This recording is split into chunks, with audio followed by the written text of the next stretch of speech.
अमरनाथ गुफा के वो रहस्य जो आज भी करते हैं अचंभित। आखिर 10 महीने जब गुफा बंद होती है तो अमरनाथ गुफा के अंदर क्या घटित होता है? कैसे बिना खाए पिए हजारों सालों से आज भी मौजूद है 2 सफेद कबूतर? क्या सच में आज भी शेषनाग झील में आते हैं साक्षात शेषनाग? अमरगंगा में डुबकी लगाने से ऐसा क्या होता है जो भक्त यहाँ बार बार आते हैं? और क्या है पूर्णिमा और अमावस्या का इस पवित्र शिवलिंग से कनेक्शन? हर हर महादेव दोस्तों, जय बाबा बर्फानी। यह दिव्य अमरत्व कथा हर उस सच्चे सनातनी और शिव भक्त की आत्मा को छू लेगी जिसने या तो बाबा बर्फानी की दुर्गम यात्रा कर ली है या फिर जिसके दिल में वहां जाने की एक तड़पती हुई चाहत मौजूद है। एक दिन माता पार्वती ने देवाधिदेव महादेव से एक बड़ा ही सहज लेकिन गूढ़ सवाल पूछा। उन्होंने कहा, हे प्राणनाथ, आप तो अजर अमर और अविनाशी हैं। आखिर आपके अमर होने का रहस्य क्या है? मुझे भी वो गुप्त ज्ञान दीजिए। पहले तो भगवान शिव ने इस बात को टालने की कोशिश की क्योंकि वो जानते थे कि अमर कथा का नियम बहुत कड़ा है।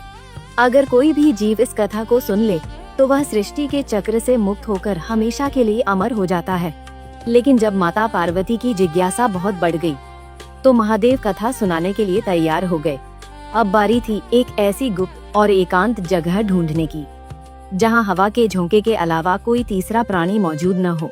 इसके लिए महादेव ने हिमालय की इस पावन गुफा को चुना। महादेव नहीं चाहते थे कि कोई भी अन्य जीव इस परम ज्ञान को सुने, इसलिए अमरनाथ गुफा की ओर बढ़ते हुए उन्होंने रास्ते में अपने तमाम प्रिय साथियों, गणों और तत्वों का परित्याग कर दिया। और यही वो रास्ता है जिसे आज हम अमरनाथ यात्रा का पहलगाम मार्ग कहते हैं। यात्रा की शुरुआत में महादेव ने सबसे पहले अपने परम वाहन नंदी महाराज को यहीं छोड़ दिया था। नंदी के बिना शिव ने आगे की यात्रा की, इसीलिए इस जगह को आज पहलगाम कहा जाता है। यहाँ से करीब 16 किलोमीटर आगे बढ़ने पर आता है चंदनबाड़ी। यहाँ महादेव ने अपनी जटाओं से मुस्कुराते हुए चंद्रमा को उतारा और उन्हें यहीं रुकने का आदेश दिया। इसके बाद रास्ता और कठिन हो जाता है। जब आप पिस्सू टॉप की ओर बढ़ेंगे तो यह 11,500 फीट ऊंचा पहाड़ आता है। मान्यता है कि यहाँ देवताओं और असुरों के बीच भयंकर युद्ध हुआ था। देवताओं ने राक्षसों का संहार करके उनकी हड्डियों का जो ढेर लगाया, वही आज पिस्सू घाटी का पहाड़ है। यह स्थान आपके संकल्प की परीक्षा लेता है। चंदनबाड़ी से 13 किलोमीटर दूर नीले, शांत और पारदर्शी पानी की एक अद्भुत झील आती है, शेषनाग झील। यहाँ भगवान शिव ने अपने गले में लिपटे परम सखा वासुकी नाग और अन्य सर्पों को विसर्जित कर दिया था। स्थानीय लोगों का मानना है कि आज भी 24 घंटे में एक बार शेषनाग इस झील के ऊपर आते हैं और भक्तों को उनकी परछाई दिखती है। भूवैज्ञानिकों के लिए यह झील एक शोध का विषय है क्योंकि इसका पानी इतना स्थिर और स्वच्छ है कि ऊपर से देखने पर यह किसी कांच के टुकड़े जैसा लगता है। सवाल यह है कि हिमालय के इस अस्थिर क्षेत्र में जहां अक्सर बर्फ खिसक जाती है, यह झील अपना यह स्वरूप कैसे बनाए हुए है? क्या इसके तल में कोई ऐसा मार्ग है जो सीधे धरती को आंतरिक परतों की ओर ले जाता है? शेषनाग झील के किनारे जब यात्री आराम करते हैं तो वह अक्सर एक गहरी शांति का अनुभव करते हैं। शेषनाग से आगे आता है महागुणस पास और फिर पंचतरणी। इसी मार्ग पर महादेव ने अपने प्रिय पुत्र भगवान गणेश को रुकने को कहा, जिसे आज गणेश टॉप कहते हैं। इसके बाद 12,000 फीट की ऊंचाई पर स्थित पंचतरणी में महादेव ने आकाश, पाताल, वायु, जल और पृथ्वी यानी अपने पंच तत्वों का भी परित्याग कर दिया। यहाँ बहने वाली 5 जलधाराएं शिव की जटाओं और इन्हीं 5 तत्वों का प्रतीक हैं। विज्ञान की दृष्टि से इतनी ऊंचाई पर बर्फीले पानी में स्नान करने से शरीर को झटका लग सकता है, लेकिन हैरानी यह कि श्रद्धालु यहाँ के पानी में नहाने के बाद एक अकल्पनीय ऊर्जा महसूस करते हैं। ये भी कहा जाता है कि यहाँ की मिट्टी और पानी में कोई ऐसे खनिज मौजूद हैं जो थकान को सोख लेते हैं।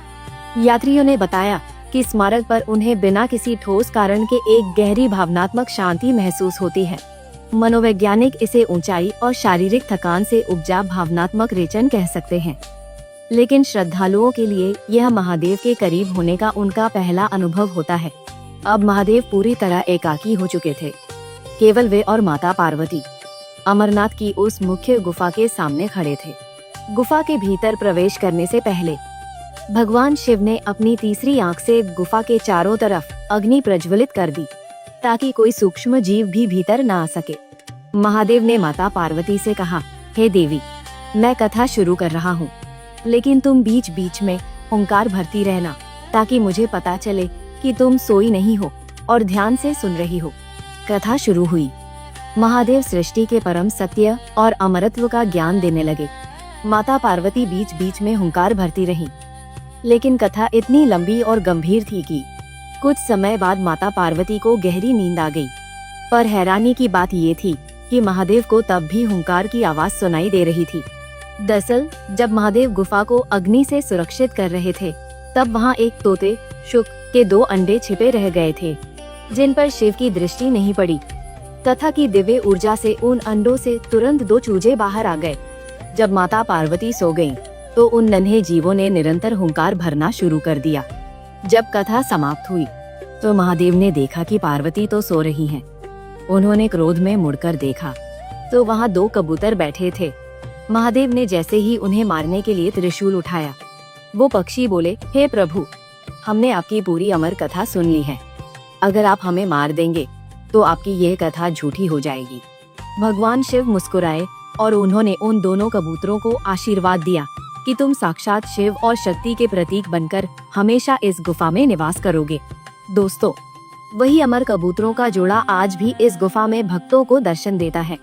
जहाँ जीवन का कोई अंश नहीं है, वहाँ इनका होना ही साक्षात शिव का चमत्कार है। तो चलिए अब बात करते हैं अमरनाथ गुफा के उन रहस्यों की जो आज भी हर किसी को हैरान करते हैं। समुद्र तल से लगभग 13,600 फीट की ऊंचाई पर स्थित यह पवित्र गुफा कोई साधारण जगह नहीं है। सोचिए, एक ऐसी रहस्यमयी गुफा जो साल के 10 महीने पूरी तरह बर्फ से ढकी रहती है, जहां इंसानों का पहुंचना नामुमकिन होता है। लेकिन जैसे ही सावन का महीना आता है, यहाँ गुफा की छत से टपकने वाली पानी की बूंदों से अपने आप एक ठोस बर्फ का शिवलिंग आकार लेने लगता है। हैरान करने वाली बात ये है कि यह शिवलिंग किसी इंसान द्वारा नहीं बनाया जाता, बल्कि स्वयंभू होता है। और ये ही नहीं, ये स्वयंभू शिवलिंग श्रावण पूर्णिमा को अपने पूरे भव्य स्वरूप में आ जाता है, और जैसे ही अमावस्या आती है, यह शिवलिंग धीरे धीरे अपने आप लुप्त होने लगता है। गुफा की बाकी बर्फ छूते ही पिघल जाती है, लेकिन यह शिवलिंग एकदम ठोस बर्फ का होता है।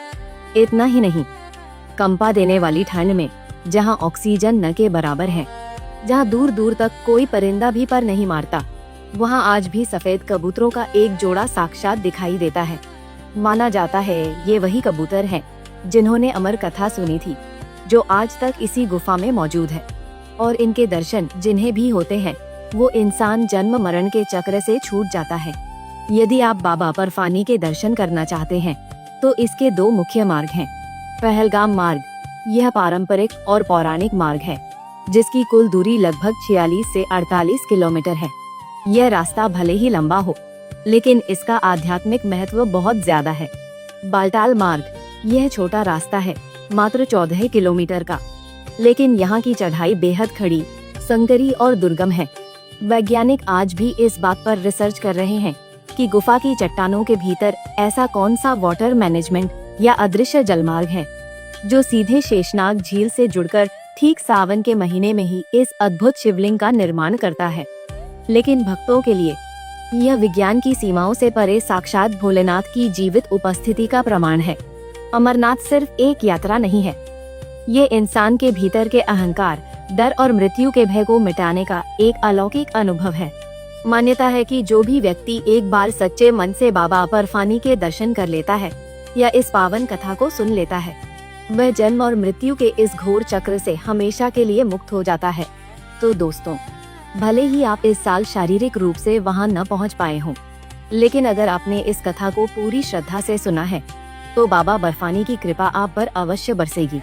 क्या आपको भी इस रहस्यमयी कथा को सुनकर महादेव की दिव्य ऊर्जा का एहसास हुआ? हमें कमेंट बॉक्स में जरूर बताएं।